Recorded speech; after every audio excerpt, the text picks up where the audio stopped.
ciclo de webinar que se realizan en el marco del 7º Congreso Internacional de las Relaciones Interpersonales.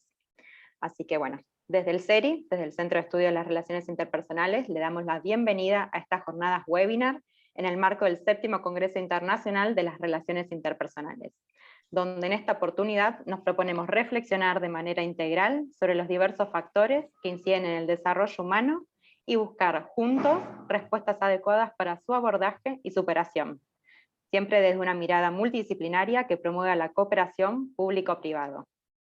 Sabemos que en los últimos tiempos la sociedad ha sufrido un proceso de profundo cambio social, cultural y económico, cuyo resultado fue el incremento de situaciones de vulnerabilidad que han sumido a gran parte de la población en la pobreza.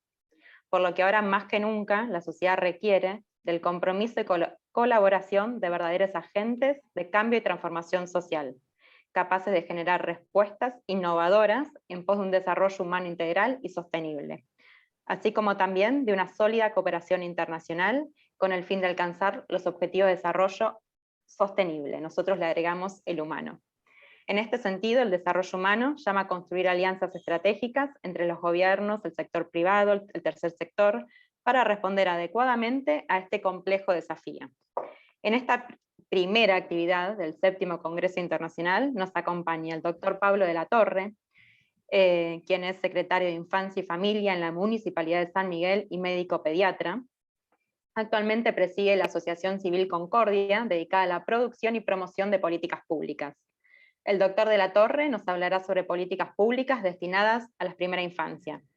El doctor Emilio Ratz es doctor en Derecho por la Universidad Colonia, Alemania, magíster en Gobierno y Políticas Públicas por la Universidad Panamericana, es profesor y director de la maestría en Derecho Constitucional y Derechos Humanos de la Facultad de Derecho de la Universidad Panamericana. El doctor Ratz nos hablará sobre el papel de la demanda en la trata de personas. Y por último, contamos con la participación de la doctora Victoria Morales Gorleri, quien es docente de la Educación Especial, actualmente es diputada nacional por la Ciudad de Buenos Aires y vicepresidenta de la Comisión de Educación e integrante de las comisiones de Familia, Discapacidad, Legislación General y Previsión Social. Ella nos hablará sobre su experiencia y mirada sobre la responsabilidad social. Los expositores van a tener 15 minutos para realizar su exposición. Pasadas las 3 exposiciones se abrirá un espacio para preguntas, debates, sugerencias, pero recién al finalizar las 3 exposiciones. Les pedimos que aquellas personas que tengan comentarios, sugerencias, las vayan escribiendo por chat, y nosotros los vamos a ir levantando para después hacérselas llegar a los disertantes. Bueno, si te parece, Pablo, te damos la palabra. Le pedimos a todos los oyentes que por favor silencien micrófonos para evitar cualquier tipo de distorsión. Muchas gracias. Bueno, buenas tardes. Muchísimas gracias por la invitación a este 7º Congreso. Siempre es bueno trabajar por estas causas, por estos motivos, y poder hablar de lo que hacemos en San Miguel con respecto a las políticas públicas que hacemos sobre la maternidad y la primera infancia. Les voy a contar un poquito, en resumen, brevemente, lo que hacemos. Hoy tenemos más de 12 políticas públicas ligadas a la primera infancia y familia, y esto surge en el 2013.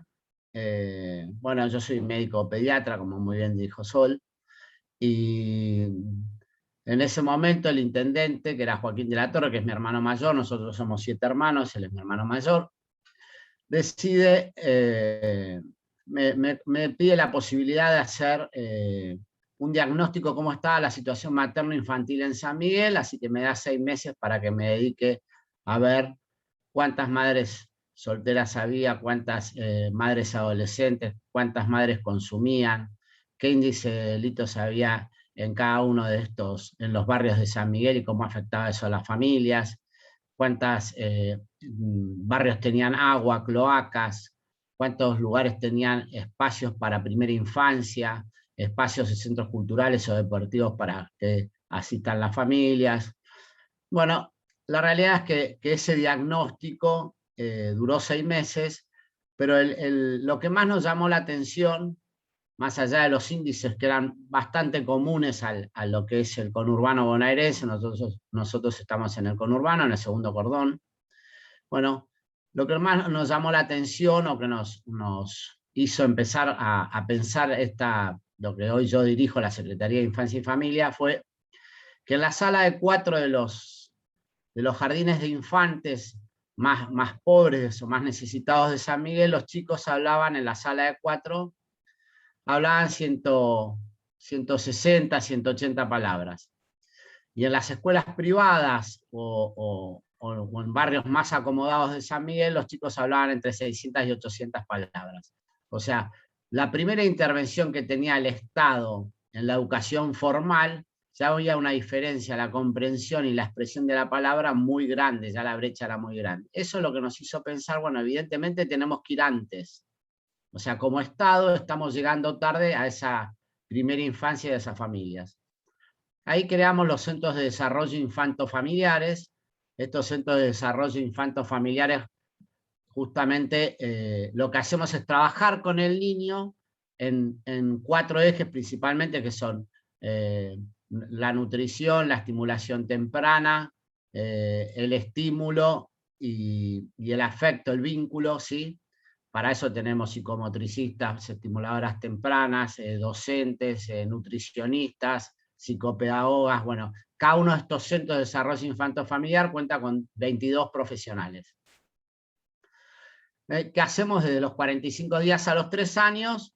Les trabajamos estos 4 ejes y principalmente trabajamos, más allá de trabajar con el niño, trabajamos con la familia, por eso le pusimos infanto-familiares.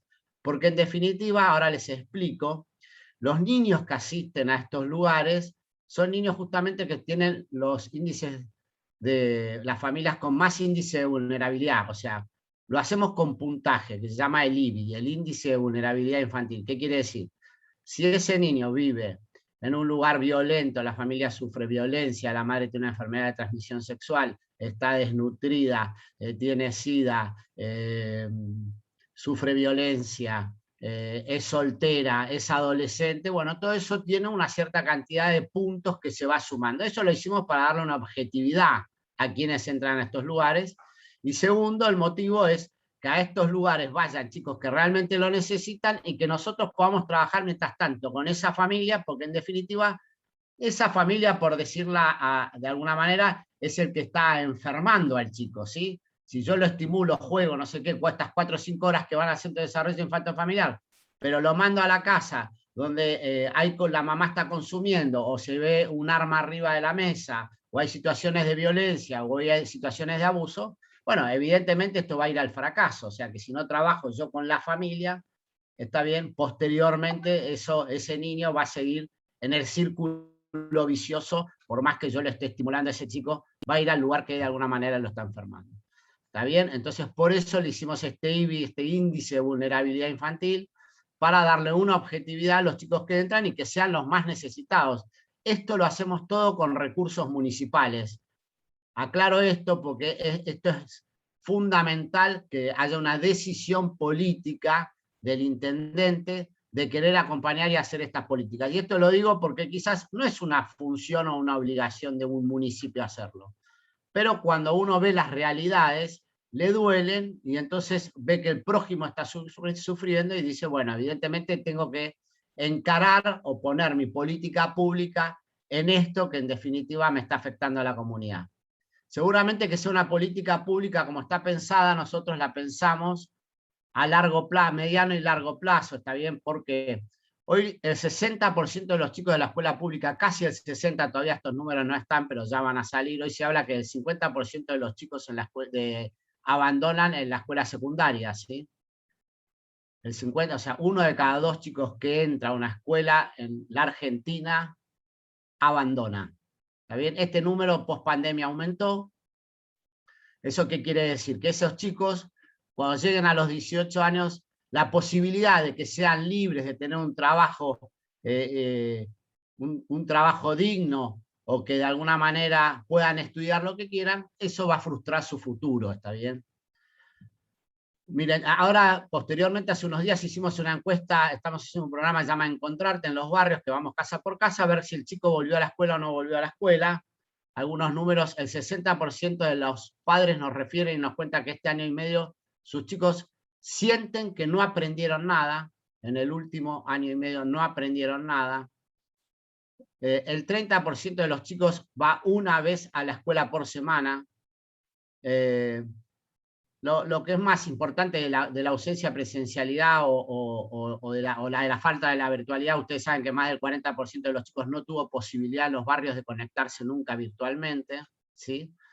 Pero principalmente lo que más nos preocupó es que el 32% de los chicos en cuarto grado hoy no sabe, cuando uno le hace un dictado, mi mamá me mima, no lo puede hacer, ¿sí?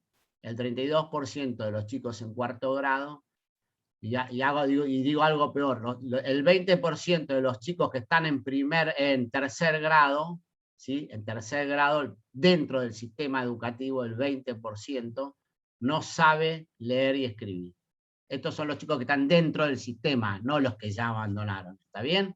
Los chicos que están dentro del sistema, ¿sí? Hoy en tercer grado, y acá hay algo, que hay un juego, pero antes nosotros aprendíamos a leer en primer grado, todos ustedes se van a acordar que aprendíamos a leer en primer grado. Hoy hicieron lo que se llama el primer ciclo, es hasta tercer grado, hoy se habla del primer ciclo, ¿está bien? Entonces dicen, bueno, el chico tiene que terminar de saber leer y escribir cuando termine ese primer ciclo. Bueno, tiraron la pelota hacia más adelante. Bueno, hoy los chicos ya están en tercer grado y el 20% de esos chicos no sabe leer y escribir. Bueno, tenemos muchos más datos importantes de este casa por casa, que después en algún momento, si quieren, se los comparto, pero no es el motivo, de alguna manera, de lo que yo les vengo a hablar hoy, que es la primera infancia. Bueno, creamos estos centros de desarrollo infanto-familiares en los distintos barrios de San Miguel. Hoy tenemos 9, estamos por empezar el número 10. La pobreza ha aumentado en la Argentina, así que eso nos lleva a tener que pensar lo que en algún momento teníamos que hacer 14, hoy por la cantidad de nacidos que tenemos en San Miguel y la pobreza, etcétera, etcétera, debiéramos tener que hacer 20, ¿sí? Acuérdense que, vuelvo a decir, esto es presupuesto municipal y de alguna manera nosotros tenemos que pensar cómo administramos de alguna manera, de la mejor manera, el dinero del Estado, ¿está bien? O sea, hoy vamos a construir el 10, seguramente el año que viene o el otro empezaremos el número 11 y así sucesivamente, ¿sí? Bueno, dijimos todo solucionado, tenemos los centros de desarrollo infanto-familiares, los chicos van, aprenden, se estimulan, trabajamos con la familia, nos iba muy bien, y de repente vimos que algunas familias no tenían, no mantenían la presencialidad dentro del CDI, ¿sí? ¿Qué pasaba? Bueno, el chico de alguna manera, la mamá, veíamos que iban 2 o 3 días y después no iban más, ¿sí? Entonces empezamos a preguntar y empezamos a ver que las mamás nos empezaban a contar que, bueno, que les daba miedo salir de la casa, o que se quedaban solas, o que no tenían ropa para llevar a sus hijos a la escuela, al CDIF. Bueno, un montón de situaciones de abuso, de soledad, está bien, de violencia, que hicieron que nosotros de alguna manera repensáramos la política pública, hiciéramos una política pública de ir a las casas, ¿sí?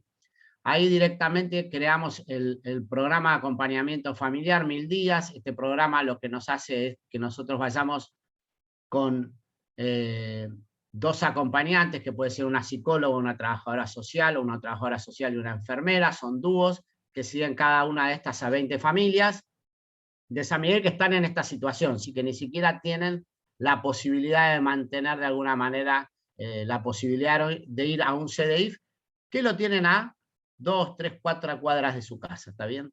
Pero bueno, veíamos que no podían salir de sus casas por distintos motivos, por distintos temores, ¿sí? O por distintas situaciones de vergüenza, o porque simplemente su autoestima estaba muy baja y les daba miedo salir o les daba vergüenza.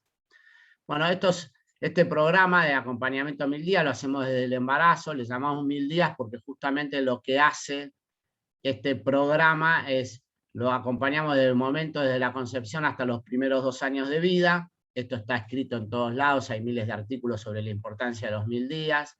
En esta etapa se desarrolla el 90% del cerebro. Para que se den idea, un chico cuando está en la panza de su mamá, crea una razón, una velocidad de 250.000 neuronas por minuto. Así que imagínense qué importante es que esa mamá esté bien, ¿sí? Es muy importante acompañar a esa mamá para que ese chico que tiene ahí adentro pueda crecer como estaba pensado potencialmente. Si esa mamá yo la estimulo, la nutro bien, la acompaño, le damos amor, la escuchamos, le hacemos que haga los controles necesarios, ese embarazo llega a término y llega bien, ¿sí? Este programa de acompañamiento lo que nos ha dado es mucho éxito en cuanto a cómo esas madres se han empezado a valorar, se han empezado a dar cuenta que son importantes, que todos somos importantes, que sus vidas son importantes y empezaron a tener una actitud mejor con respecto a ellas, a sus cuidados. Sus chicos empezaron a volver al jardín, había chicos que ni siquiera estaban con DNI, bueno, empezaron a hacerse el DNI del chico para poder volver a ponerlo dentro del sistema, cobrar la asignación universal, de alguna manera, que se encauce de alguna manera su vida. Posteriormente, ese es el segundo programa, vuelvo a decir, este es un programa, vamos una vez por semana a la casa, y además hoy está la herramienta fantástica que es el WhatsApp, o sea que todos los días hay una comunicación permanente con esas 20 familias que siga cada una de estas acompañantes familiares. Bueno, el anteaño pasado nos auditó el CIPEC, que es el Centro de Implementación para Políticas Públicas y la Equidad del Crecimiento. Hicimos un trabajo también con la Universidad Austral, bueno, sobre los frutos que da este programa, ¿sí? Que son infinitos. También después en algún momento, si quieren, se los puedo compartir. ¿Tá? Pero es un muy buen programa, el ir a las casas, el Estado tiene que ir, si nosotros no vamos, ¿sí? Ellos nunca salen y nos perdemos miles de oportunidades.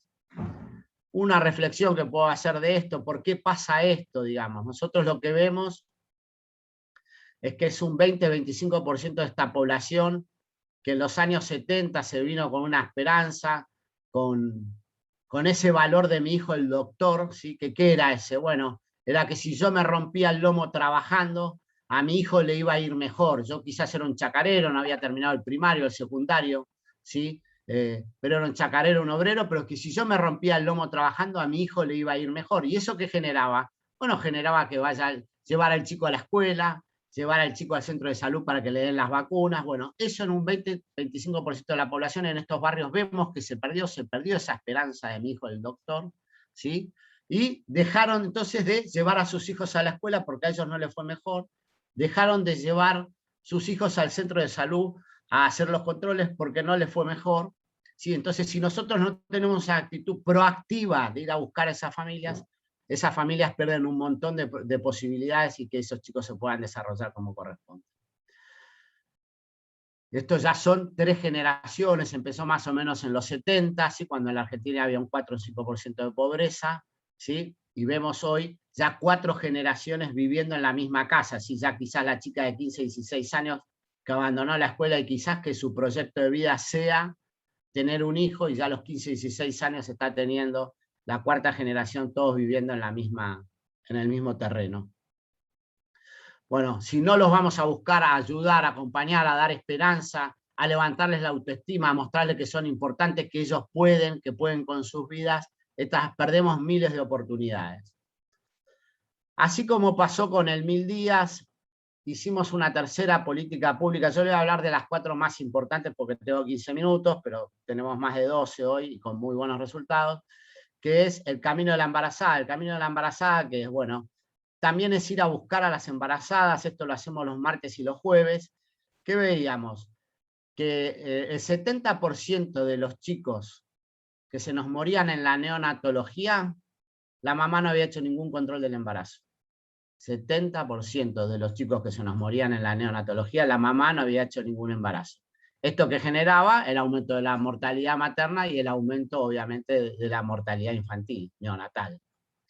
Bueno, ¿qué dijimos? Vamos a buscarlos a las casas. Martes y jueves vamos con un camión, con un tráiler, una ecografía, vamos a los barrios donde tenemos mayores índices de falta de control, aplaudimos casa por casa, hola, sí, venimos del municipio, usted está más, si tiene alguna posibilidad que alguno de los que convive esté embarazado, bueno, sí, si tiene alguna duda, véngase al camión, le hacemos un test de embarazo, un test de sífilis, un test de HIV, No sé si saben, pero en la Argentina en los últimos 5 años aumentaron las enfermedades de transmisión sexual.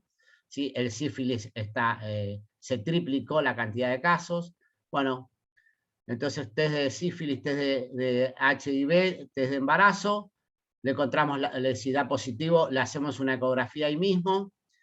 Obviamente que cuando le haces la ecografía cambia la actitud de la madre, ¿no? El motivo, el vínculo, bueno, y que ahí ya quiere saber si es varón, si es mujer, el corazoncito, bueno, todo eso. Esto lo digo porque encontramos embarazos de 5 o 6 meses, ¿sí?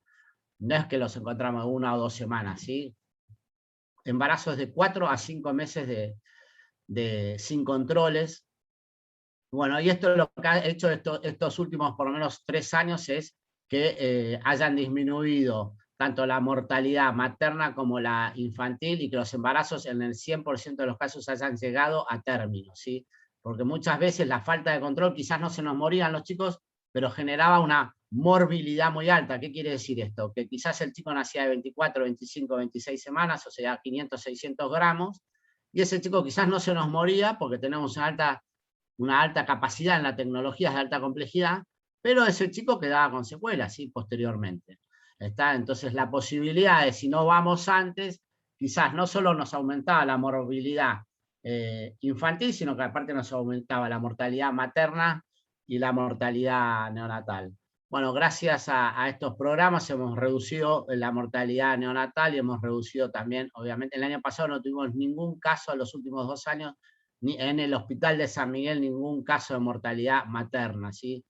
Los años anteriores habíamos tenido 2, ¿sí? Desde los últimos 2 años no tuvimos ninguna mortalidad, 0 de mortalidad materna. Bueno, este programa se llama Camino de la Embarazada, y un cuarto programa es un programa que de alguna manera nace de las mamás, de estos programas, de estos 12 programas que tenemos, que es, bueno, Pablo, estamos bien, ahora queremos hacer algo, ¿sí? Al principio, cuando entran a estos programas, no hablan, están retrotraídas, no levantan la mirada, están con vergüenza, dejan quizás a su chico y se van. Cuando hacemos las visitas del programa de acompañamiento, lo mismo. En el camino de la embarazada, viste, los temores, hay un montón de temores de esas mamás que nos dicen, mira, la verdad es que no sé, estoy consumiendo, bueno, un montón de miedos, de trastornos de salud mental, psicológicos, materiales, económicos. Bueno, ¿cómo empezamos a acompañar? Le ponemos también acompañantes familiares prenatales para que de alguna manera empiece desde ese momento a hacer un control, no solo por el tema del 1000 días, sino también la posibilidad de que ese chico, hasta que nazca, esa mamá esté bien controlada con las ecografías correspondientes, ¿sí? Las acompañamos, creamos grupos de WhatsApp para estas mujeres por barrio y por motivos por el cual entraron al camino de la embarazada. ¿Sí? A veces es solo porque son adolescentes, otras veces es porque están sufriendo quizás una situación de violencia. Bueno, creamos estos programas de acompañamiento y le damos de alguna manera un acompañamiento familiar hasta que nazca. Una vez que nace, cambia el acompañamiento familiar y ya sigue en el resto de los 2 años de vida.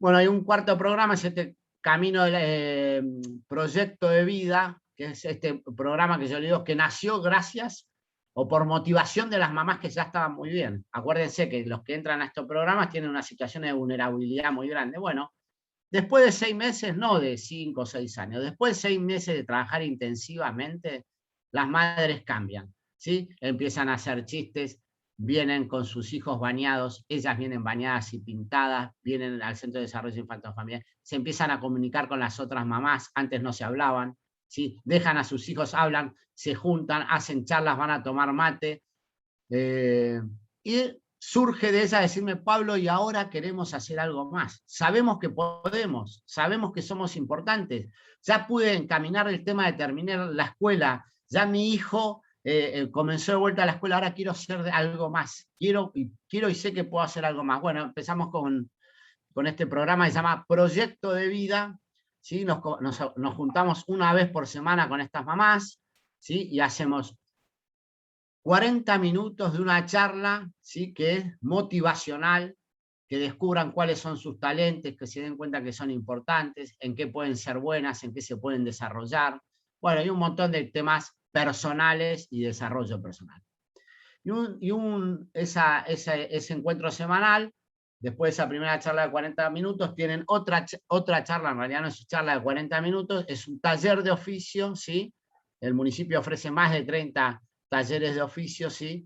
Que, bueno, de acuerdo a las virtudes que vamos encontrando en cada una de estas, ¿sí? Van desarrollando, está bien, y se van anotando en los distintos talleres, ¿sí? Que hay de todo, ya les digo. Y eso hace también que quizás el marido que estaba sin trabajo empiece a venirse a hacer un taller de electricidad, de cerámica, ¿sí? De carpintería, ¿está bien? Bueno, y las mamás mientras tanto hacen talleres de peluquería, talleres de billutería, talleres de cerámica, bueno, más de 30 talleres, lo que entonces genera la posibilidad de que puedan generar sus propios ingresos, ¿sí? Saliendo principalmente del motivo por el cual entraron a uno de estos programas, salieron adelante y ahora pueden generar sus propios ingresos, tanto que hace 2 años ya crearon una marca que se llama Hecho en Casa, ¿sí? Y producen un montón de productos que lo que nosotros hacemos ahora, más allá de llevarlas a algunas ferias que tiene San Miguel, es la posibilidad de juntarlos con el comercio de San Miguel. San Miguel tiene un comercio muy grande, que se junten, ¿sí? Para que puedan comercializar eso que producen, ¿está bien? Y siempre que se producen estos encuentros, que las mujeres de Proyecto de Vida presentan todas las cosas que ellas hacen, ¿sí? El comercio le termina vendiendo o comprando, perdón, el 100% de las cosas que ellas producen. Por ejemplo, hace 2 años que están con el tema, sí, ahí termino. Hace 2 años que están con el tema de los barbijos, ¿sí? Y bueno, le fue muy bien con el tema de los barbijos, otras están con temas de ropa, otras están con temas de chocolates y bombones y confiterías, bueno. Está, nada, principalmente le quería comentar estos 4 programas, obviamente que siempre, como les digo, y como han venido muchos de ustedes, está siempre San Miguel, las puertas abiertas a invitarla a que vean y conozcan estos lugares para que de alguna manera se contagien y puedan iniciar desde el lugar que les toca estas mismas políticas públicas si es que tienen la posibilidad de hacerlo. Gracias. Muchas gracias a vos, Pablo. Después hay preguntas, así que al finalizar se las hacemos a todos. Emilio, si querés presentar.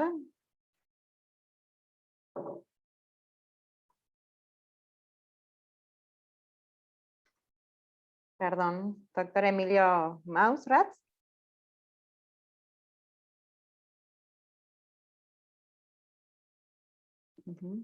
Muchas gracias. Ya quedó habilitado el micrófono, muy amables. Ahí está, perdón.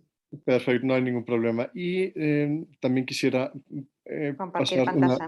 un breve, sí, así es. Entonces, bien, solo estoy, disculpa.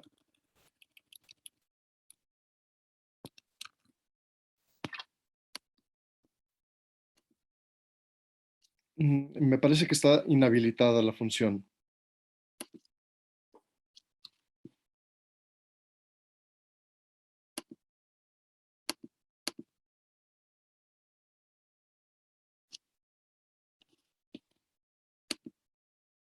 No sé si me pueden nombrar coanfitrión para poder... ya aparece. Gracias. Tiene la palabra. Muy bien. Muy bien, pues muy buenas tardes a todas y todos y agradezco enormemente la invitación para participar en este conversatorio sobre un tema además de gran trascendencia y de mucha actualidad, sobre todo en el marco de las metas de desarrollo sostenible. Creo que es fundamental hablar de algunos de los modelos, de los mecanismos que podemos implementar para seguir avanzando en temas de igualdad, de equidad y de justicia que son indispensables y en lo personal quisiera enfocarlo en un aspecto que para mí resulta de particular relevancia, no solo por interés personal, sino también por un interés profesional. Desde hace tiempo vengo abordando el tema de la demanda, el papel de la demanda en la trata de personas. Y quisiera comenzar diciendo que para que este delito, el delito, tremendo delito de trata de personas exista, debe haber una demanda. La demanda es la que propicia, fomenta la existencia de este crimen. Voy a hacer referencia a cómo opera esta demanda y procuraré concluir con algunas recomendaciones encaminadas a implementar algunas medidas de política pública que pudieran servir para este fin. Antes de entrar en materia, me interesa destacar estos objetivos de desarrollo sostenible que en materia de igualdad y de equidad hacen referencia a estos tres puntos, tres elementos. En primer lugar, poner fin a todas las formas de discriminación contra las mujeres y niñas.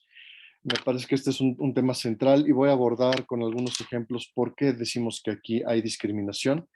También eliminar todas las formas de violencia contra las mujeres y niñas, y la trata es una forma de violencia. Y eliminar también todas las prácticas nocivas, entre las cuales los objetivos destacan el matrimonio infantil y forzado, la mutilación genital femenina, entre otros, ¿no? Esto simplemente por encuadrar la conversación. Me parece que esta imagen refleja con mucha precisión el papel, o más bien la relación entre la víctima y los puteros, consumidores, clientes, como se les quiera llamar. Me enfocaré ante todo a la trata, la demanda, el papel de la demanda en la trata con fines de explotación sexual.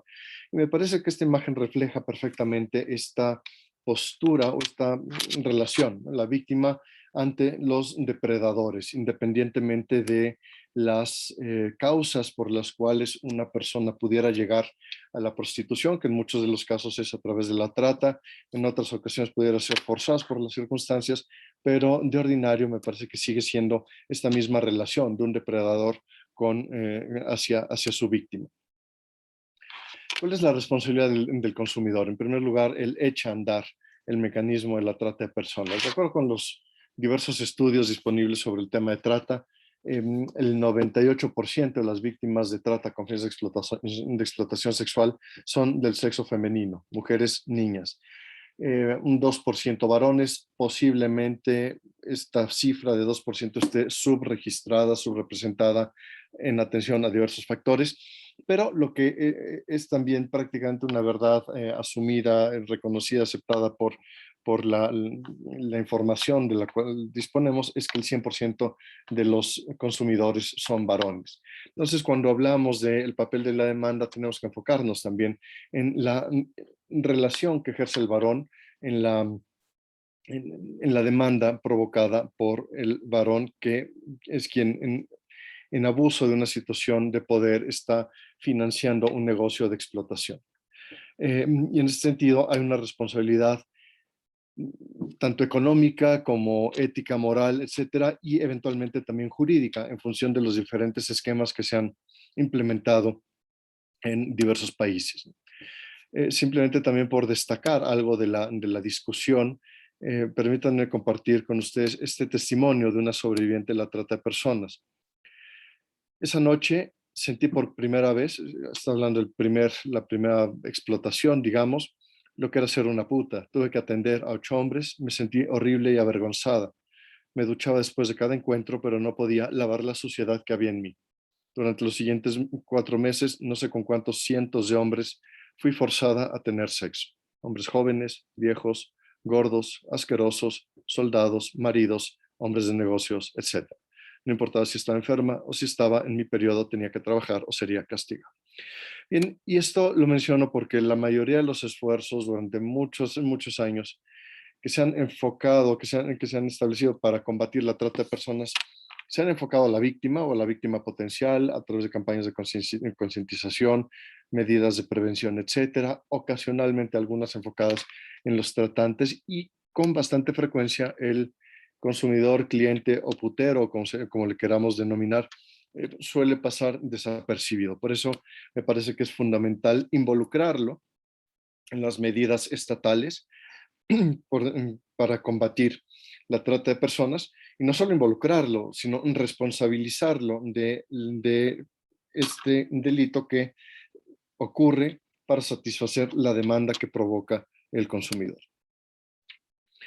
Hay una sobreviviente argentina que estuvo hace un par de años aquí en Ciudad de México.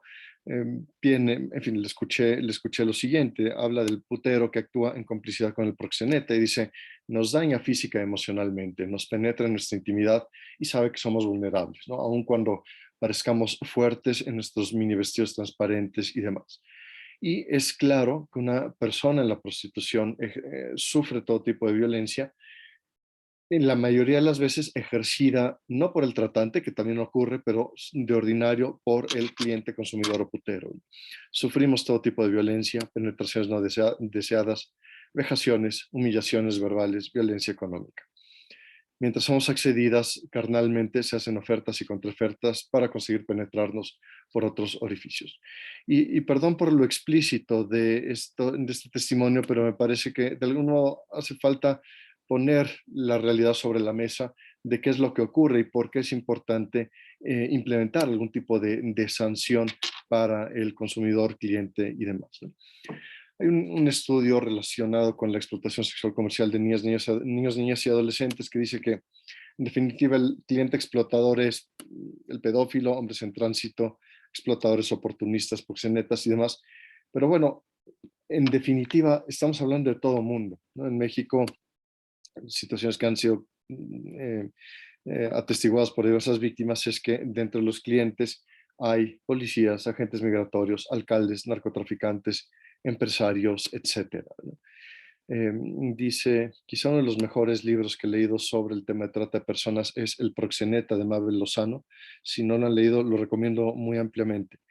Y aquí el protagonista, que está basado en una historia real, hace referencia a los puteros y dice, van desde grandes empresarios hasta trabajadores sin importancia, delincuentes, policías, médicos, enfermeros, hombres ricos, desempleados, hombres maduros, viejos, jóvenes, etcétera.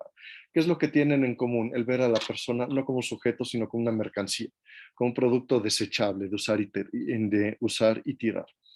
Dice un reporte de la Fundación CELS que el consumidor es Monsieur Tout le Monde, todo mundo, ¿no? Es decir, no existe, no es fácil encuadrarlo, encasillarlo, porque no hay un perfil propio. Y algo también que nos debe preocupar es que gran parte de las personas que demandan, que solicitan servicios sexuales, son personas casadas o que se encuentran en una situación estable de pareja. Hay, por tanto, una necesidad de atender este elemento de la trata, y sobre todo que es también consecuencia de la implementación del Protocolo de Palermo, ¿no? que han suscrito nuestros países, este tratado internacional del año 2000, y que dice en el artículo 9.5 que los estados deben implementar medidas legislativas o de cualquier otra índole, como pudieran ser educativas, sociales, culturales, para desalentar la demanda que propicia cualquier forma de explotación.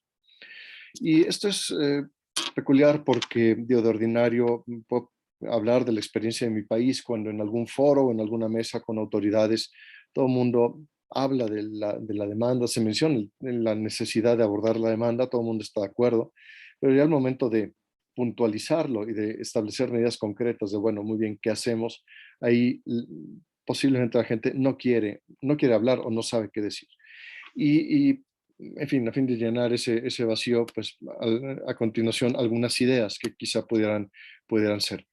No quisiera aburrirles con el marco normativo, pero sí me interesa destacar la CEDAW, que habla también de la importancia de erradicar la demanda de la trata de mujeres, el convenio para la represión de la trata de personas y de la explotación de la prostitución ajena, que declara en el preámbulo la prostitución y la trata como figuras o como actividades que son incompatibles con la dignidad y el valor de la persona humana, ¿no? Esto creo que es importante también recordarlo, tenerlo presente en la implementación de medidas de política pública.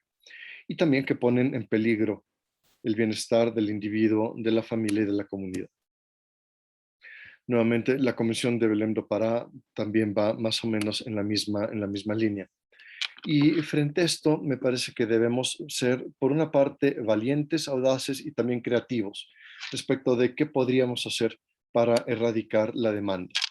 Hace tiempo, simplemente se me ocurrió enumerar algunos de los productos que podríamos decir derivados de la trata de personas, qué tipos de servicios son demandados, y esta es una lista simplemente enunciativa, no limitativa, pero va desde servicios de masajes, acompañamiento o escorts, clubs para caballero, establecimientos de table dance, pornografía, pornografía infantil, turismo sexual infantil, prostitución callejera, etcétera. En fin, hay una gama amplísima de productos, servicios, no me gusta llamarlo de ese modo, pero bueno, que derivan de la trata y son objeto de la demanda. Hace tiempo, digo, ya no lo puse aquí en la presentación, pero hice una búsqueda en Google, simplemente puse Club para Caballeros, búsqueda restringida a México, y estoy hablando de una búsqueda de hace varios años, pero esa búsqueda arrojó 13,000 resultados, una búsqueda simple en Google. Habrá que ver, habrá que hacer el ejercicio por país y simplemente determinar, bueno, hay un problema de oferta, pero es consecuencia de un problema de demanda. ¿Qué hacer para erradicar esta demanda?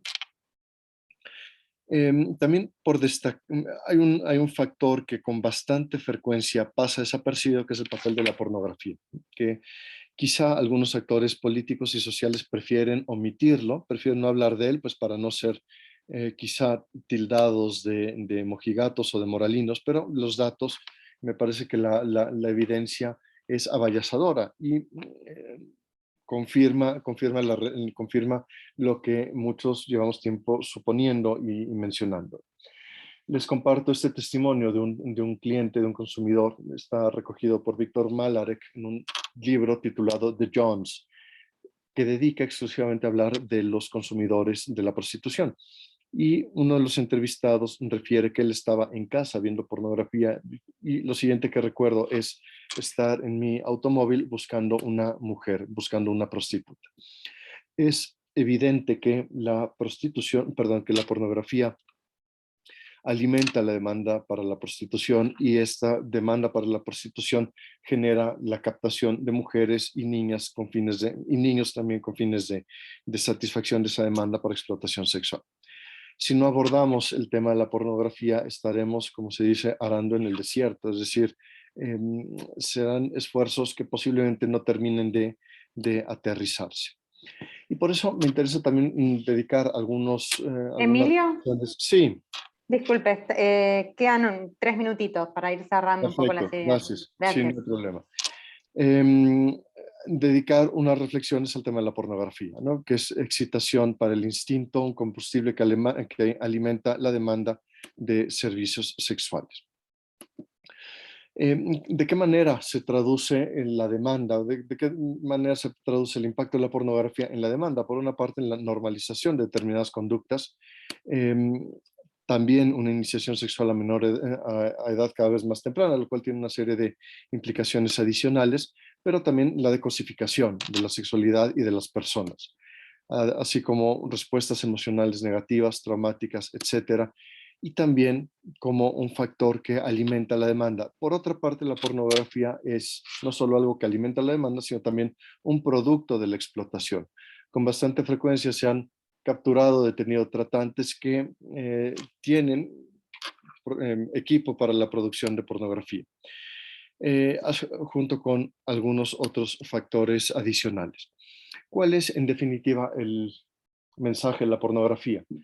Que las mujeres, en particular, son objetos completamente disponibles para el consumo y en particular para el consumo masculino. También es el primer educador para muchos varones en materia de sexualidad y tiene una facultad, una posibilidad de influir sobre la audiencia. Dicen Catherine McKinnon y Andrea Dworkin que solo podremos combatir la inequidad de género si logramos combatir la cosificación. Y en ese sentido, en fin, la pornografía cosifica, junto con, en fin, otra serie de factores.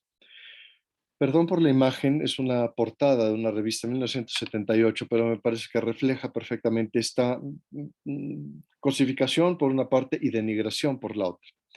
Dice Miriam Leiden de la Universidad de Pensilvania que la pornografía transmite permission-giving beliefs, como convicciones autorizantes que reafirman la percepción de que un varón puede disponer de la mujer, del cuerpo de la mujer. Y esto tiene también una serie de impactos en otros elementos. Considerando que queda un minuto, simplemente voy a señalar algunas de las medidas principales que me parece se pueden implementar. En primer lugar, algunas medidas de carácter represivo. Como ustedes saben, Suecia en 1999 decidió penalizar al cliente de la prostitución, de manera que se le llamara responsabilidad, se le llamara cuentas, y con una sanción tanto pecuniaria como privativa de libertad. Esto por explorar una posibilidad entre varias. Medidas educativas, fundamental. En algunos sitios en Estados Unidos, por ejemplo, existen las Jones Schools, personas que han sido sentenciadas solicitando servicios de una persona en prostitución, son enviadas como parte de la pena a una escuela de reeducación. Medidas sociales y culturales. Hace falta también un rechazo social hacia la explotación y medidas de carácter institucional. Y aquí permítanme nada más hacer una breve referencia. Hace tiempo, después de una plática, me decía, con el ejército, me decía una mujer que había acudido a la conversación, ¿qué hacer para reducir la explotación cuando aquí los mismos integrantes del ejército, los mandos, envían a la tropa a los prostíbulos? Me parece que este es un tema central que tenemos que abordar, implementar medidas, qué sé yo, códigos de ética, sanciones disciplinarias, faltas administrativas, etcétera, pero no podemos tolerar. Y esto va para empresas, va para gobierno, va para tribunales, para policías, etcétera. Bien, hay mucho más que decir sobre el tema, pero en atención al tiempo, dejo aquí la exposición agradeciendo su paciencia y su atención. Muchas gracias. Muchas gracias a usted, Emilio. Por favor, un placer tenerlo entre nosotros. Bueno, ahora le vamos a dar la palabra a la última disertante, que es la doctora Victoria Morales Borleri. Victoria, te damos la palabra. Al resto silenciamos los micrófonos. Acá estoy, hola a todos. Primero aclaro que no soy doctora, soy profe. Bueno, un placer estar acá. Muchísimas gracias, Carlos Camián, y a todos los que organizaron esto. La verdad que un placer, además, y un honor compartir este panel con, bueno, Pablo de la Torre, a quien admiro y admiro mucho su gestión. Emilio, que nos ha dejado, al menos a mí, con un nudo en la garganta. Sin dudas es uno de los temas más dolorosos de la humanidad, no hay ninguna duda de eso. Y con un larguísimo camino aún por recorrer, que bueno, agradezco mucho tu presentación, Emilio Maus. Les cuento así brevemente. Yo vengo trabajando en la función pública desde el año 2008, fui legisladora de la ciudad, luego durante 2 periodos, luego en el 2015 fui subsecretaria de Responsabilidad Social en el Ministerio de Desarrollo Social de la Nación, y actualmente soy diputada nacional, ¿no? Entonces, en función de lo que nos convoca, de los objetivos de desarrollo sostenible y las políticas públicas, me voy a enfocar un poquito en lo que fue mi experiencia como funcionaria nacional en los temas de responsabilidad social para el desarrollo sostenible, y lo que veo ahora, estamos todos atravesando, pero yo desde mi responsabilidad como diputada nacional, sobre todo en el tema educativo, ya que me toca ser la vicepresidenta de la Comisión de Educación de la Cámara de Diputados, y entiendo que la mayoría de los temas que tenemos entre manos cuando queremos abrazar una agenda tan importante y tan profunda como la de los ODS, creo que una herramienta clave y fundamental es la educación. Entonces vuelvo atrás al año 2015, cuando asumo como subsecretaria. Ese año fue el año en que el mundo decide establecer esta agenda maravillosa, desde mi punto de vista, de 17 objetivos para el mundo, pensando en una mirada de sostenibilidad, ¿no? Y que para mí tuvo un paradigma muy, muy importante, un cambio muy importante para la humanidad, cuando veníamos de los objetivos del milenio, que los objetivos del milenio también nos habían puesto una agenda muy importante de distintas problemáticas y temáticas, pero un poquito más abocadas a los temas ambientales. Pero para mí la gran diferencia radicó en que en aquel momento, en los objetivos del milenio, la responsabilidad de llevar adelante esos objetivos, revertir esas problemáticas para la humanidad, estaba puesta en los estados. Cuando en el año 2015 se impulsan los Objetivos del Desarrollo Sostenible, al cual Argentina adhiere, el cambio para mí fue el objetivo 17, el de las alianzas. Pero sobre todo, el paradigma fundamental es que ya no es responsabilidad de los estados, sino responsabilidad de la sociedad toda. O sea, el mundo se dio cuenta, y creo que es muy importante volver a ese pensamiento, de que la única manera de resolver las problemáticas más dolorosas de la humanidad es trabajar juntos, es trabajar en alianzas, es trabajar en la complementariedad de virtudes y de responsabilidades que tenemos todos los actores sociales, la sociedad civil, las organizaciones de la sociedad civil, las instituciones, por supuesto, gubernamentales, los estados, el sector empresarial, las universidades, los sindicatos. O sea, los ODS nos ponen a la humanidad frente a una mirada en la que ya la responsabilidad claramente es de todos. Y dentro de los objetivos que define, el número 1, que es el más importante, y sobre todo desde el punto de vista del Estado, o a quien a mí me ha tocado representar de las políticas públicas, que es el fin de la pobreza, claramente requiere del objetivo 17, que es el de las alianzas, y atraviesa todos los distintos objetivos, por supuesto, el de la educación, el del trabajo, las cuestiones ambientales, las cuestiones, ¿no? O sea, toda la agenda de los ODS es absolutamente vital, pero yo abrazo ese 17 porque el objetivo 17 nos habla de las alianzas para lograr el resto de los objetivos. Entonces, cuando a su vez también hubo un hito muy importante en el año 2015, que fue la encíclica Laudato Si del Papa Francisco, que también abona esta mirada, con una mirada desde el punto de vista religioso, pero la encíclica es un documento que no solo adhiere y abraza el mundo creyente en ese credo en particular, sino que numerosas referentes de los temas de sustentabilidad han abrazado la Laudato Si como un documento de un insumo muy profundo para entender cuáles son los desafíos que la humanidad debe atravesar, ¿no? En este concepto de la casa común, en este concepto de que todos somos corresponsables de lo que nos pasa, y que las cuestiones ambientales no deben estar separadas de las cuestiones humanas, y que en el centro de todos los desafíos que tenemos debe estar nuestra humanidad y una mirada humana, ¿no? Humanizante de los distintos desafíos que tenemos por delante.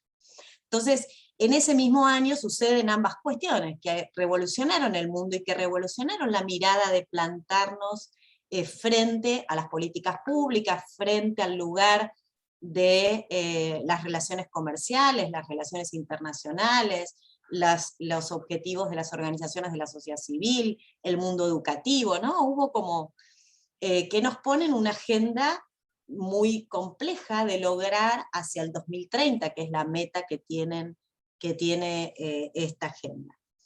Así que cuando asumo como subsecretaria, lo primero que me pongo a ver es la subsecretaría existía en el gobierno anterior, pero con una mirada de mucha desconfianza hacia el sector empresario y de muy poco diálogo con las organizaciones de la sociedad civil, ya que en general hay una mirada de algún sector político que considera que es absolutamente rol del Estado, y que generar alianzas para lograr determinadas soluciones a problemáticas con el sector empresario o con el sector de la sociedad civil, por ejemplo,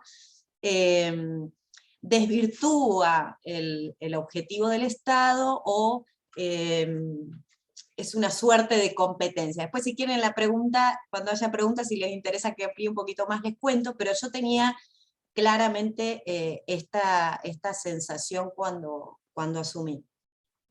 Así que lo primero que me di cuenta es que lo que teníamos que lograr era vínculos de confianza, difícil en un país como Argentina, que hace muchos años atravesamos situaciones de muchas desconfianzas entre nosotros, ¿no? En donde todo entra como en un river boca, en una grieta difícil de zanjar, son pocos los puentes que aparecen, y son nos paramos más sobre lo que nos divide que sobre lo que nos une.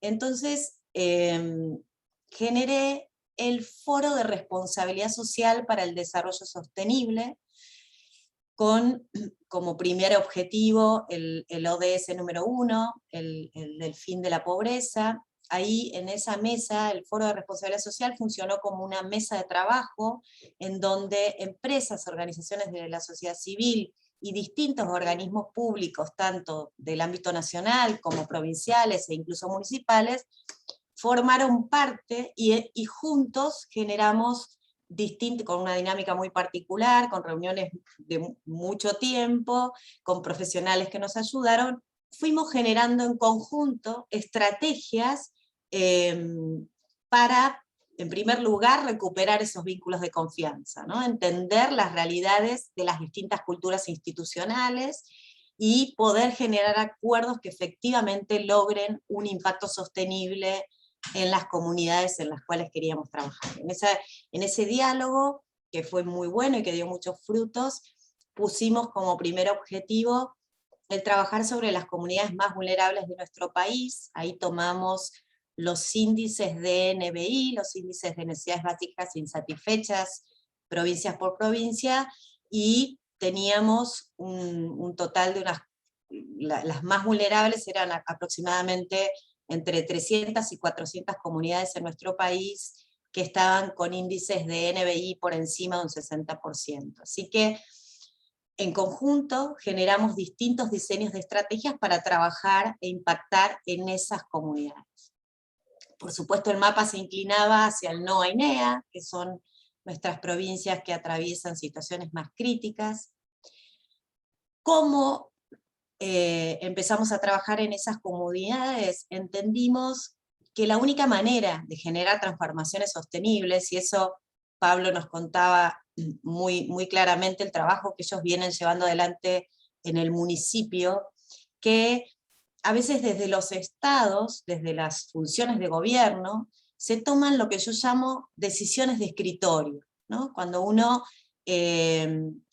toma decisiones por cuestiones que ha estudiado, por estadísticas, sin verdaderamente, como hace el equipo de Pablo, golpear la puerta de la casa, hablar con esa mujer que está atravesando una situación de vulnerabilidad, generar ese vínculo de confianza en el cara a cara, poder descifrar cómo la acompaño, qué necesita de mí, que pueda confiar en mí, que estoy acá para ayudar como Estado, como municipio. Esa cercanía hace que desde las políticas públicas verdaderamente podamos llevar soluciones reales, concretas, que transformen la realidad, pero sobre todo que la misma comunidad se empodere y busque su propia solución, ¿no? Sabiendo que hay un Estado, en ese caso, en el trabajo que hacíamos del Foro de Responsabilidad, no solo un Estado, sino una alianza entre Estado, organizaciones de la sociedad civil y empresas que iban a ayudarlos y acompañar. Así que generamos una estrategia que se llamó Comunidades Sostenibles, en donde en las comunidades en las que... Vicky, quedan 5 minutos. Perfecto, María Sol. Bueno, en esas comunidades lo que hicimos fueron mesas de trabajo con los mismos habitantes, con el cura, con la directora de la escuela, ¿no? Y juntos, con toda la comunidad, pensábamos cuáles eran las soluciones. Teníamos proyectos maravillosos. Cuando caminamos realmente la comunidad, nos dimos cuenta que el agua no podíamos arrancar nada si no arrancábamos por el agua, así que mucho de la estrategia que hicimos tuvo que ver con llevar soluciones de agua. Y así fuimos trabajando en distintos proyectos, que por el poco tiempo que me queda, después si quieren les cuento un poco más. Hoy, desde mi rol de diputada nacional y vicepresidenta de la Comisión de Educación, lo que veo es que la única manera de que podamos dar soluciones reales y sostenibles en todas estas cuestiones, ¿no? Las que describió Emilio, las que describió Pablo, las que más o menos yo les pasé por encima recién, es con la educación, ¿no? Yo creo que, y en el momento en el que estamos de país, en donde Pablo nos contaba, en el promedio hoy de pobreza en nuestro país está en un 62% en lo que es la franja de niños hasta la franja escolar, digamos, hasta los 16 años, en el conurbano, en Formosa, en Chaco, esta cifra asciende al 72%, o sea, nuestros chicos están en situación de pobreza. Tenemos al 72% del futuro de esta patria hoy en situación de pobreza. Eso sumado a que ya antes de la pandemia, en el 2019, el 50% de los chicos que se matriculaban en la escuela media abandonaban. El 50%. Esas cifras se agravaron en unos 2 o 3 millones, que no lo tenemos claro porque no hay estadísticas oficiales, pero se han agravado tremendamente durante la pandemia. Entonces, el sistema educativo y la mirada del sistema educativo, tanto de los gobiernos nacionales, provinciales, como incluso del legislativo, se centra en quienes aún están en las 4 paredes escolares. Sin embargo, a lo que están apuntando desde mi punto de vista es que se mantengan dentro de 4 paredes, pero pocas son las estrategias para darles las herramientas adecuadas para que adentro de esas 4 paredes adquieran las herramientas que necesitan para la construcción de su futuro. Que eso es lo que creo no se está dando, el sistema educativo no está dando respuestas reales para que tengan las herramientas de construcción de su futuro. Y por otro lado, es muy poco lo que se está haciendo para aquellos que no están dentro del sistema educativo, que son más del 50% de nuestros niños y adolescentes. Ni hablar, podría hablar media hora más de la situación de nuestras mujeres, que luego, ¿ustedes me escuchan? A mí, yo creo que me quedé sin señal. Se te escucha perfecto, Vicky. Ok, de golpe se me congelaron, no sabía si era yo. Bueno, la situación de las mujeres que también en este momento es realmente muy grave, que luego terminan siendo tal vez víctimas de trata laboral, ahí está, víctimas de trata sexual o laboral, bueno, numerosas complejidades que después si quieren desarrollan las preguntas. Sí creo, y termino con algo esperanzador porque estoy convencida, que hay una generación nueva que abraza esta agenda, que entiende que el camino es el trabajo conjunto, el profesionalismo. Creo que tenemos que tener esperanza, claridad en algunos puntos, tratar de tender puentes y trabajar verdaderamente en conjunto para lograr transformar con soluciones claras y concretas en los puntos más críticos de nuestro país. Gracias.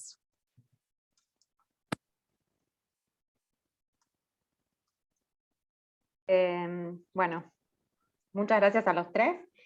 Hay preguntas para cada uno de ustedes. Vamos a hacer solamente una pregunta a cada uno por una cuestión de tiempo.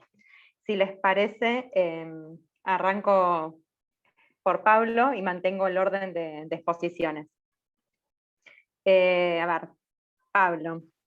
Primera pregunta, y única porque no nos da el tiempo. Si hay programas de educación sexual para prevención de embarazos adolescentes o no deseados, y en la misma línea, ¿qué planes hay para la prevención de embarazos adolescentes, no? Bien, que está. Bueno, para eso justamente están las acompañantes familiares. Hay una realidad con el tema de la educación sexual que es importante, digamos, en el nivel educativo que estamos, ¿sí? Primero que el 60% de los chicos abandona la escuela secundaria.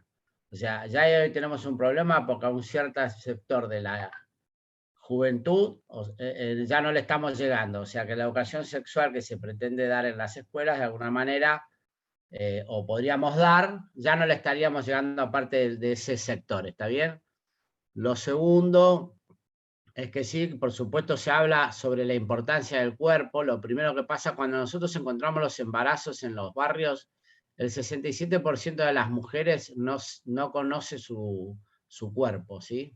No conoce su ciclo. 67% de las mujeres que nosotros encontramos en el camino de la embarazada. Entonces cada vez que quizás tiene una relación sexual es una especie de PRODE, ¿está bien? Entonces, bueno, es muy importante trabajar en el conocimiento del cuerpo y en la importancia del cuidado del cuerpo, ¿sí? Entonces, primero empezamos con ese trabajo, aprovechando que está embarazada, aparte del cuidado de ese momento, posteriormente, para que de alguna manera conozca su cuerpo, conozca la importancia que tiene su cuerpo, el cuidado de su cuerpo, ¿está bien? Obviamente que después está el sistema de salud que tiene sus métodos hace ya 15 años de entrega de métodos anticonceptivos gratuitos. De ahí es otra cosa que también me preocupa porque de la manera en que se está haciendo claramente se está haciendo mal, porque tenemos cada vez más embarazo adolescente, cada vez más enfermedad de transmisión sexual, digamos. Tampoco es que esa pareciera ser la solución, y dejo picando algo siempre, que es el tema de si son tan buenos los métodos anticonceptivos, si son tan buenos la educación sexual en las escuelas, como nos dicen, ¿por qué esos estados donde esto funciona bien terminan legalizando el aborto?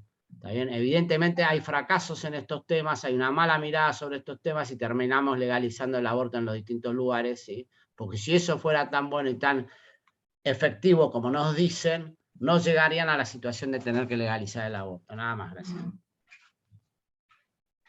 Muchas gracias, Pablo. Súper claro y alarmantes son las cifras que arrojaron los tres, en realidad. Bueno, ahora para el doctor Emilio Emausrat. ¿Existen políticas exitosas que permitan de alguna manera prevenir la trata? ¿Qué países tienen mejores políticas? Bien, muy buena pregunta. Yo creo que lo principal es diseñar políticas que estén enfocadas en todos los sectores de la trata, más bien en todos los sujetos que se encuentran involucrados en la trata de personas. Algunas dirigidas a la víctima, otras al tratante, otras al consumidor. Desde el punto de vista de políticas públicas, me parece que hasta ahora el modelo más eficaz ha sido aquel el desarrollado en Suecia, que después ha sido implementado y copiado por otros países. Algunos le denominan el modelo de equidad o el modelo nórdico, que justo busca, por una parte, la protección de la persona que se encuentra en una situación de explotación, pero no nada más de aquellas, sino en general dar alternativas a todas las personas que se encuentran en situación de prostitución, independientemente de si llegaron ahí a través de la trata de personas o por otra vía. Darles opciones, no criminalizarlas a ellas, pero sí al que está pagando, al que está financiando. Una cosa interesante del modelo sueco, bueno, por una parte generar alternativas también, educación, atención a las víctimas, capacitación para el empleo, esquemas de rehabilitación y demás. Eso por una parte, y además todo el aspecto de prevención, evitar que una persona evitar el enganche y demás. Eso creo que es fundamental. Una de las peculiaridades del esquema sueco, por ejemplo, fue que a lo que tenían mayor miedo los hombres no era ir a la cárcel, sino que les llegara a casa un citatorio y tener que justificar ante su esposa en fin, los motivos de la acusación. Eso simplemente fue el social deterrent, ¿no? En fin, una medida que funcionó más allá de cuántas personas han llegado a la cárcel por la aplicación de esta ley, más allá del número de sentenciados, que seguramente es menor. El miedo a la sanción y también al escarnio público creo que ha sido importante. Ahora, también tiene que ir empatado con otra serie de actividades, por ejemplo, una persecución del delito adecuada. De otro modo será imposible o será ineficaz cualquier otra medida de prevención. La misma persecución es ya una medida magnífica de prevención.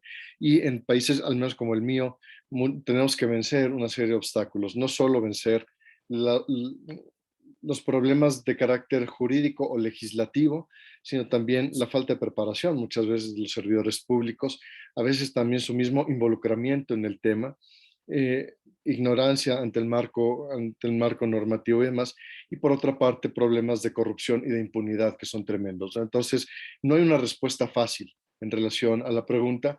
Me parece que hacen falta políticas integrales, pero creo que lo más eficaz es tomar en consideración a todos los elementos, todos los sujetos que pueden estar involucrados en el tema. Muchas gracias, Emilio. Bueno, y por último, para Vicky, ¿cuáles serían las estrategias a implementar o cuáles considerás que podrían llegar a ser para la consolidación del capital social cuando la familia, principal aporte al fortalecimiento de los lazos comunitarios, está desintegrada y devaluada, ¿no? Desde tu punto de vista. Ahí está. Qué compleja la pregunta, chicos. ¿Tenemos 3 horas? No, perdón. No, me encanta, me encanta. A ver, creo, bueno, el Estado juega un rol muy, muy importante, siempre y cuando, y ahí es el problema, ¿no? Uno desde la teoría piensa, pero a veces la realidad que uno ve en el interior del país, en los municipios, en las provincias, en cómo los gobiernos gestionan, que no es la realidad del municipio de San Miguel, pero es distinta. O sea, para mí, claramente el fortalecimiento de la familia es clave, porque es la base del crecimiento social de nuestro país. Escuchaba a Emilio recién, la mejor estrategia de prevención es que nosotros como familias eduquemos a hombres que no sean consumidores, ¿no? Y eso es una responsabilidad nuestra como familias, de poder acompañar a nuestros hijos en una crianza, bueno, desde eso a muchísimos temas, y que no tienen que ver con la riqueza económica, ¿no? Tiene que ver con que podamos como Estado fortalecer y acompañar la familia, en donde se generan esos vínculos fundamentales que a todos nos dan las herramientas para el desarrollo de un proyecto de vida sano, eficiente, en donde la frustración y las situaciones complejas que atravesamos en las crisis permanentes económicas que tenemos, uno sabe y tiene a dónde volver, la contención y la herramienta para encontrarle la vuelta y salir adelante. Entonces, desde los estados, el acompañamiento de las familias con programas específicos, con áreas de gobierno que puedan mirar integralmente el cómo acompañar a las familias, porque tiene una complejidad muy grande. Eso implica una mirada puesta en la realidad de un niño, en la realidad de un adolescente, en la realidad de la mujer, ¿no? en la realidad del empleo, de la educación, de la vivienda. Entonces, lo que nos pasa como Estado es que normalmente tenemos todas las áreas separadas, ¿no? Yo siempre trato de, en todo lo que encaro en proyectos de ley ahora y en políticas públicas en otro momento, es tratar de que los ministerios trabajen de manera conjunta. El Ministerio de Desarrollo Social no suele hablarse y pensar estrategias con el Ministerio de Educación o con el de Producción, ¿no? Que es una locura. O sea, la integralidad de las políticas públicas es fundamental, de la misma manera que si eso lo entendemos, también es fundamental si vamos a apuntar a la pobreza, a la trata de personas, a la falta de empleo, al abandono escolar, apuntemos a la familia, ¿no? Bueno, creo que es un desafío muy grande que aún tenemos como sociedad y como mundo político, de mirar la cosa multidimensional de manera integral y articulada. Hay pocos ejemplos de esto, hay algunos muy buenos, funciona, pero bueno, nos falta un largo camino. Muchas gracias, Vicky. Bueno, muchas gracias a los 3 oradores. Están cayendo muchas felicitaciones. Sigue habiendo preguntas, pero lamentablemente tenemos que ir cerrando. Si quieren, se las podemos hacer llegar y que ustedes se pongan en contacto con cualquier cosa, con sí, eso, Sol, cualquier cosa, sí. en mis redes sociales o lo que fuera, se pueden comunicar por privado y yo les contesto. ¿Bien? Muchas gracias, Pablo. Igualmente por acá. Perfecto. Bueno, Emilio, me imagino que vos también por tu parte. Así es, efectivamente. Bueno, muchas gracias de vuelta, tanto al doctor Pablo de la Torre, como a Emilio Maus, como a la profesora Vicky Morales Gorleri, cada una desde su perspectiva, desde su área de interés, supo transmitir con mucha claridad la situación actual sobre políticas públicas, siempre en el marco de los Objetivos de Desarrollo Sostenible. También quería aprovechar para recordarles que este es el primer encuentro de los 5 que estamos organizando en el marco del Congreso para hablar sobre esta temática, ¿no?, que nos convoca. También en representación del Centro de Estudios las Relaciones Interpersonales, le agradecemos a ustedes, quienes están detrás de esta pantalla. A veces es muy difícil, uno siente que está hablando con la nada, pero hay un montón de gente ahí atrás, así que también los invitamos para reencontrarnos los próximos miércoles de septiembre en el mismo horario, para abordar estas distintas problemáticas. En particular, el miércoles 8 de septiembre a las 18 horas abordaremos la temática de la familia y vulnerabilidad en el marco de los Objetivos de Desarrollo Sostenible, Hospital Solidario COVID Austral, un caso concreto de atención y acompañamiento a familias en situación de vulnerabilidad. Bueno, los esperamos a todos y muchas gracias a los que están del otro lado y a los disertantes desde ya.